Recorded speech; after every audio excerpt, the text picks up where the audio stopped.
salita ng Panginoon. Iral habang panahon. Alleluia, alleluia.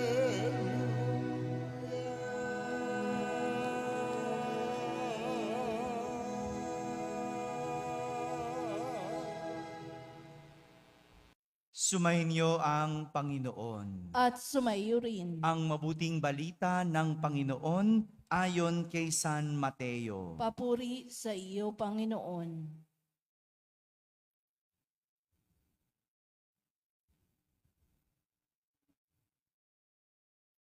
Noong panahong iyon, umuwi si Jesus sa kanyang bayan at nagturo sa kanilang sinagoga. Nagtaka ang mga nakarinig sa kanya.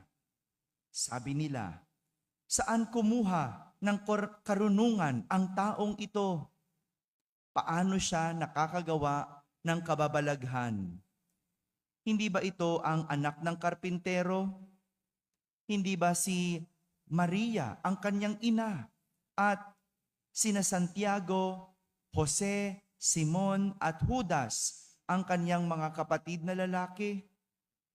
At dito nakatira ang kanyang mga kapatid na babae. Hindi ba? Saan niya natutunan ang lahat ng ito? At ayaw nilang kilanlin siya.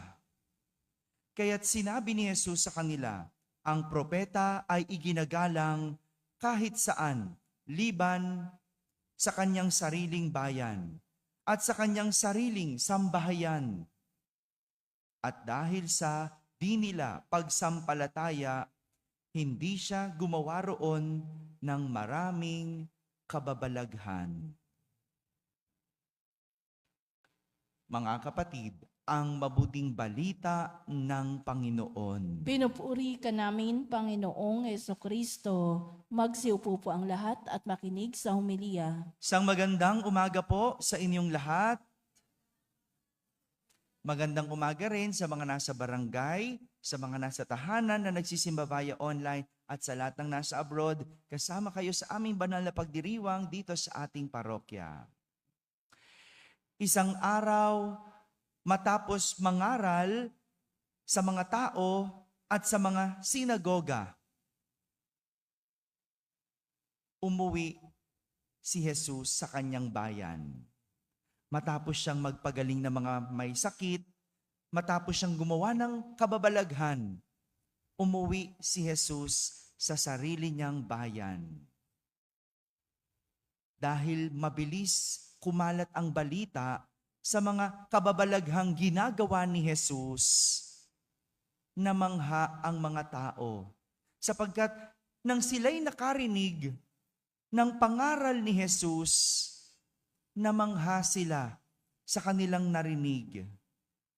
Pero, namangha hindi dahil nabilib sila kay Jesus. Di ba minsan ganun tayo, no? Kapag meron tayong nakitang magaling na tao, meron tayong narinig na magaling o maganda magsalita, magaling kumanta, magaling magturo, no? Namamangha tayo, di ba? Pero yung mga tao, namangha hindi dahil nagalingan kay Jesus. Namangha sila dahil hindi nila inakala na si Jesus na taga Nazaret, kanilang lugar, kapitbahay nila, ay nakakagawa ng kababalaghan. Hindi nila maunawaan na paano ang isang katulad nila nakakagawa ng mga milagro. Hindi nila maunawaan kung paano ang isang kapitbahay nila ay may galing na gaya ng kay Jesus. Si Jesus, gaya ng ilan sa atin, nakaranas ng hindi pagtanggap. Si Jesus, hinusgahan. Hindi nila pinaniwalaan si Jesus at hinusgahan nila si Jesus dahil sa tatlong bagay. No? Tatlong bagay. Una, si Jesus hindi pinaniwalaan at hinusgahan dahil sa trabaho.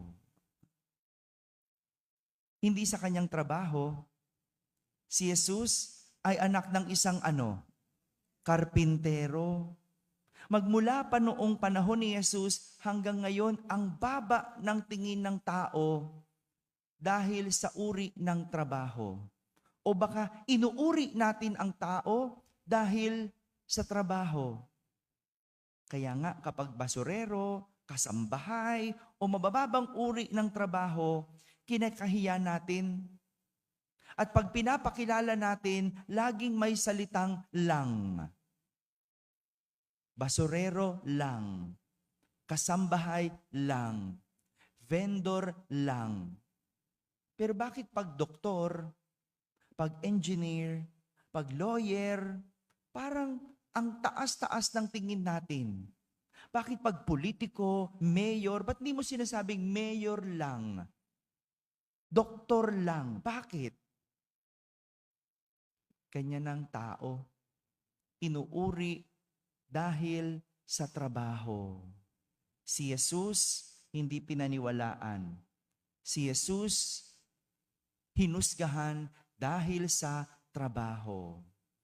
Pangalawa, si Jesus hindi pinaniwalaan at hinusgahan dahil sa pamilya. Si Jesus ay anak ni Maria at Jose. At dahil galing sa ordinaryo at walang sinabing pamilya, si Jesus hindi pinakinggan. Sa panahon ngayon, hindi naman iba, hindi ba? Sa panahon ngayon, nasusukat ang isang tao nang dahil sa kanyang apelyido o sa pamilyang kinabibilangan. Kapag narinig mo ang apelyidong C, yung SY, di ba? Oy, kaano-ano mo si ano? Kaano-ano mo si SM? Ganun agad tayo, di ba? Ang dami-dami namang C, di ba? Kapag narinig mo ang apelyido Lopez, kapag narinig mo ang apelyido Ang, di ba? Ehersito, mga ganyan, di ba? Oy, kaano-ano mo?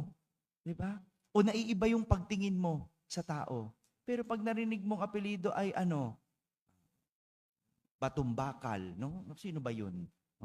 Kapag narinig mo ang apelyido, di ba? Na para bang may kinalaman yon sa pagkatao ng isang tao.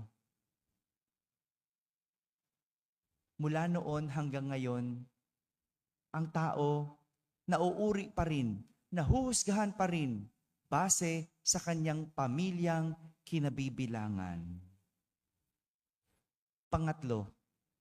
Pangatlong dahilan kung bakit si Jesus hindi tinanggap at nahusgahan ay dahil sa lugar na pinanggalingan.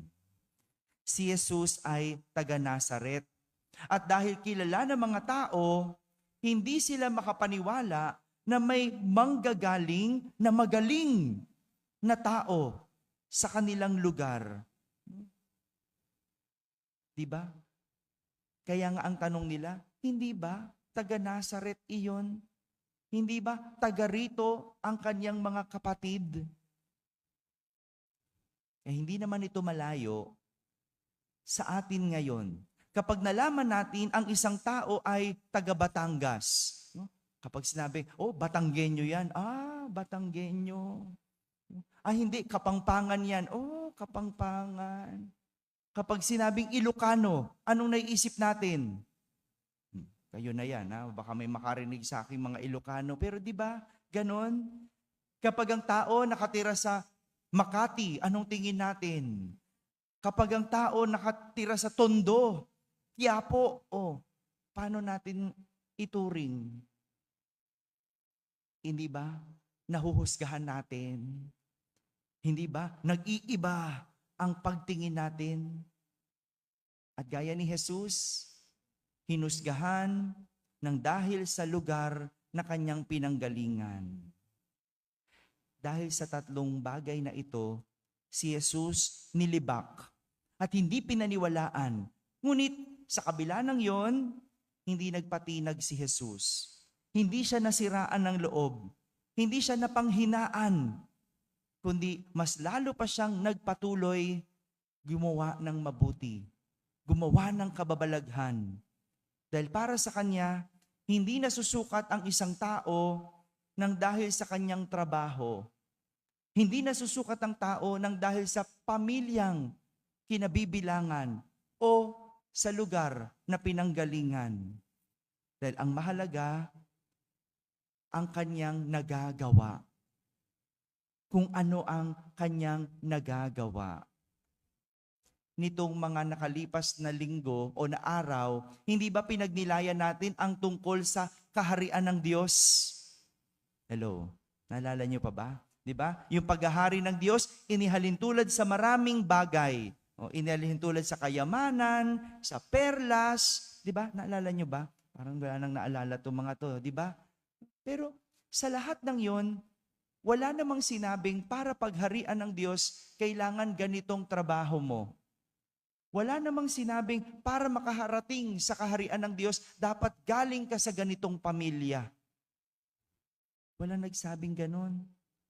Wala nagsabi na dapat ganito ang lugar na kinalakihan mo. Wala. Kaya nga sa buhay, hindi tayo huhusgahan base sa trabaho, sa pamilya o lugar na pinanggalingan. Dahil sa huli, tayo ay huhusgahan base sa kung ano ang nagawa natin. Si Jesus galing man sa ordinaryong pamilya. Si Jesus pinalaki man ng isang karpintero. Si Jesus galing sa Nazaret. Pero hindi doon huhusgahan, kundi base sa kanyang nagawang kabutihan at mga kababalaghan. Maaring professional ka nga, ang ganda ng trabaho mo, pero anomalya naman ang ginagawa mo. Maaring prominente ang iyong pamilya, ngunit marami namang kinakasangkutan. Pwedeng ikaw ay nakatira sa isang sikat na lugar, ngunit ang tanong, anong uri ang iyong pamumuhay? Mga kapatid, tandaan, ang tunay na sukatan ng pagkatao ay wala sa trabaho, pamilya, o lugar na pinanggalingan, kundi kung ano ang laman ng puso at kung ano ang kaya mong gawin sa mga tao. Amen? Amen.